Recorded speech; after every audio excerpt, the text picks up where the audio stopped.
İtirdiyi şəxsiyyət vəsiqəsi ilə özünə telefon satmaq istədilər.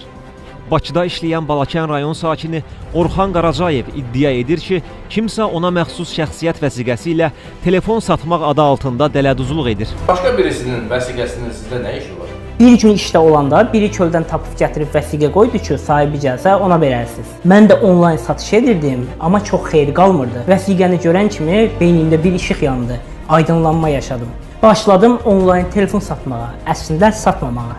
Pul alırdım, amma telefon vermirdi. Telefon satışı ilə məşğul olan həmin şəxs bank hesabı ilə yanaşı etibar qazanmaq üçün Orxanın şəxsiyyət vəsiqəsini də müştərilərə göndərir.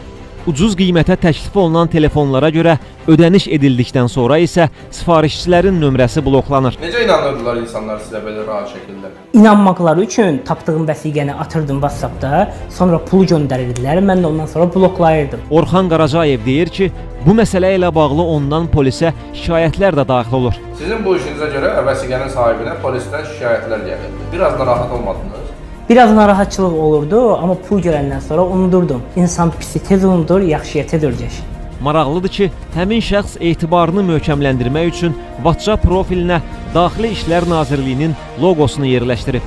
Profil şəklinizdə Nazirliyin loqosunu yerləşdirmişsiniz. Bu özü əlavə cəza sayılır axı. İslanmışın yağışdan nə qorxusu, onsuz da tutulanda elə ya da belə cəza alacaqdım da. Nazirlikdən bildirildi ki, Orxan Qaracayev bununla bağlı Nazirliyə müraciət etməlidir. Vətəndaşın şikayəti əsasında araşdırma aparılaraq məsələyə hüquqi qiymət veriləcək. Polisə şikayət edildiniz və sonunda tutuldunuz. Etdiyiniz əməldən peşmansınız. İnsan həyatda etdiyi şeylər üçün peşman olmaz. Cəsarət edib iş görərsən, yaxşı olar, uğur qazanarsan, pis olar, təcrübə qazanarsan. Mən həm uğur qazandım, həm də təcrübə qazandım. Amma əsla peşman deyiləm.